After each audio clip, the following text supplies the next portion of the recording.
नमस्कार, मैं उज्जवल प्रताप सिंह आप सबके समक्ष प्रस्तुत हूं एक स्टोरी के साथ। ये स्टोरी संत रविदास की है। आपने वो सुना होगा कि मन चंगा तो कठौत में गंगा। तो आज की हमारी जो स्टोरी है वो उसके ही ऊपर है। ये बना कैसे लाइन। इनका जन्म है संत रविदास का, जिसे रैदास भी कहते हैं आप सभी। इनका जन्म आज के बनारस में होता है, उत्तर प्रदेश में। और ये जाति से, चमार जाति से बिलोंग करते थे। एक बार की बात है, इनके गांव से एक ब्राह्मण गंगा स्नान करने के लिए जा रहा था। तो जब वो ब्राह्मण गंगा स्नान के लिए जा रहा था तो रैदास के घर से गुजर रहा था। रैदास ने पूछा, कहाँ जा रहे हो ब्राह्मण देवता? तो उन्होंने बताया कि हम जा रहे गंगा स्नान करने, गंगा स्नान करके अपने सारे पापों को धोने। बढ़िया कॉन्सेप्ट है, मजेदार कॉन्सेप्ट है ये भी। पाप करो जिंदगी भर और अपने पाप को धोने के लिए गंगा स्नान करो।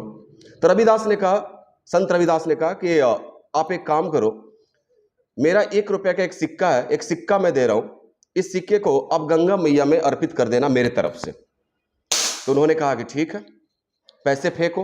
ब्राह्मण थे, उन्होंने कहा कि पैसे फेंको।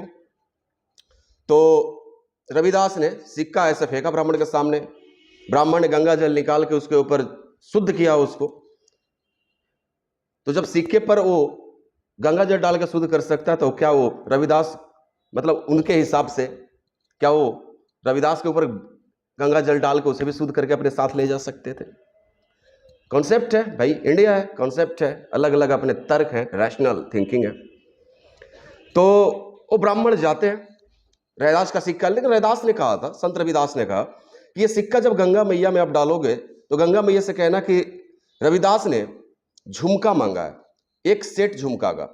और 1 सेट झुमके का मतलब 2, ठीक है, 1 सेट 2 आएंगे। तो ब्राह्मण ने, जो ब्राह्मण था वो कहेगा, हद पागलपन दिया, ठीक है, बोले ठीक है, मेरा क्या जा रहा है, एक जो है पुण्य और कर दूंगा, इसके नाम का सिक्का डाल दूंगा। तो ठीक है, वो गया ब्राह्मण, गंगा स्नान करता है। गंगा स्नान करने के बाद अपने सारे मनोकामनाओं के लिए गंगा मैया से अपील करता है। जब अपना सब कुछ कर लिया उसने, तो याद आया कि रविदास ने एक सिक्का दिया है। उसने क्या किया, वो सिक्का गंगा मैया में अर्पित किया कि हे गंगा मैया, ये रविदास का है और उसने आपसे झुमका मांगा है। और सच में गंगा मैया प्रस्तुत हो गई। ब्राह्मण को बहुत तेज झटका लगा कि मैंने जिंदगी भर जो है नियमों के साथ जो है पूजा पाठ किया, आज तक किसी देवता ने मुझे दर्शन नहीं दिया। और रविदास जो कि यहाँ पे आया भी नहीं है, उसके नाम का सिक्का लेके मैं आया हूं यहाँ पे, उसके लिए, रविदास के लिए गंगा मैया प्रकट हो गई। वो बोलता है कि गंगा मैया ये कैसे है? तो उन्होंने कहा, गंगा मैया छोड़ो, इस पे हम बाद में बात करेंगे, पहले जाओ मेरे जो शिष्य है उसको ये झुमका दे देना। ब्राह्मण को लालच आ गई, क्योंकि झुमका ना बहुत यूनिक था, बहुत यूनिक था। उसके अंदर पाप आ गया और वो क्या करता है कि राजा के पास जाता है और राजा के पास जाकर कहता है कि ये झुमका कोई मामूली झुमका नहीं है राजा जी, इसे गंगा मैया ने मुझे दिया है। देखो झूठ बोल रहा हो, गंगा मैया ने मुझे दिया है। तो राजा ने कहा कि ये झुमका दे दो, मैं अपनी पत्नी को दूंगा, यानी कि अपनी रानी को दूंगा, और उसके बदले तुम्हें बहुत सारा पैसा दूंगा। तो उस झुमका वो ब्राह्मण दे देता है राजा की पत्नी रानी के लिए, और उसके बदले उसे बहुत सारे पैसे मिलते हैं।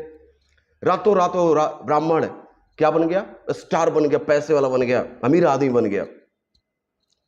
आता है ब्राह्मण, रविदास पूछते हैं कि मिला? बोला कि नहीं नहीं, नहीं मिला। रविदास ने कहा कि ठीक है, टाइम आएगा, अपना टाइम आएगा। फिर क्या था कि एक दिन जो रानी के पास जो झुमका था, वो गंगा स्नान कर रही थी, और उसी समय गंगा मैया ने परीक्षा लिया कि 2 बाली उन्होंने पहना था, 1 सेट, एक अचानक गायब हो गया। देवता ने, गंगा मैया ने गायब कर दिया। एक रह गया, एक गायब हो गया। वो आती है अपने पति राजा से कहती है कि ऐसा ऐसा बात है, एक तो गायब हो गया। तो उन्होंने कहा कि ठीक है, कोई दिक्कत नहीं है। ब्राह्मण को बुलाते हैं और उसे हम पुनः कहेंगे कि एक जो रह गया है उसे गंगा मैया से मांगो।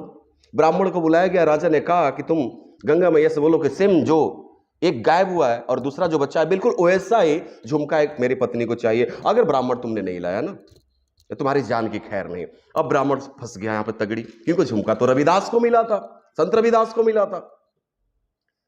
वो समझ गया कि मुझसे तो गंगा मैया देंगी नहीं। वो रविदास के पास आता है ब्राह्मण भागते हुए और कहता है कि यार ऐसे ऐसे बात है, दिया तो था तुम्हारे नाम का, लेकिन मेरे अंदर लालच आ गई, मैंने राजा की पत्नी को दे दिया, उसके बदले पैसे मिले मुझे बहुत, मेरी जान अटकी हुई है, मुझे जिंदगी बचा लो। रविदास ने कहा कि चिंता ना करो, चिंता ना करो, एक काम करो, मैं तो अब गंगा नहीं जाऊंगा, तुम वहां से गंगा के पानी लेके आओ, मैं यहीं पे गंगा मैया को प्रकट करके झुमका मांग लूंगा। ये बात सब जगह फैल गई और ब्राह्मण ने जाके राजा को बतला दिया कि ऐसे ऐसे बात है, रविदास को मिला था, मेरे अंदर लालच आ गया, मैंने आपको दे दिया। अब वो कह रहा है कि मैं अपने घर पे ही गंगा मैया को प्रकट कर दूंगा, जाओ गंगा जल लेके आओ। तो राजा भी, रानी भी, आसपास के सारे इलाके के लोग एकदम इकट्ठा कि भैया ये कैसे हो सकता, अद्भुत, अकल्पनीय, अविश्वसनीय चीज। तो मैंने जैसे कहा कि जाति लेदर का काम करते थे, चमार थे, तो इनके पास एक कठौत था। उसी कठौत में पूरा हर कोई एकदम भीड़ लगाए हुए हैं देखने के लिए उस चमत्कार को। राजा भी स्वयं पधारे हुए। कठौत में गंगा जल डाला और गंगा जल डालने के बाद रविदास ने कहा कि प्रकट हो गंगा मैया और एक झुमका जो खो गया है रानी का, वो पुनः एक ऐसा ही देने का कष्ट करे। और आप बिलीव नहीं करोगे, उस कठौत से गंगा मैया प्रकट हो गई और प्रकट होकर के उन्होंने वो झुमका दिया।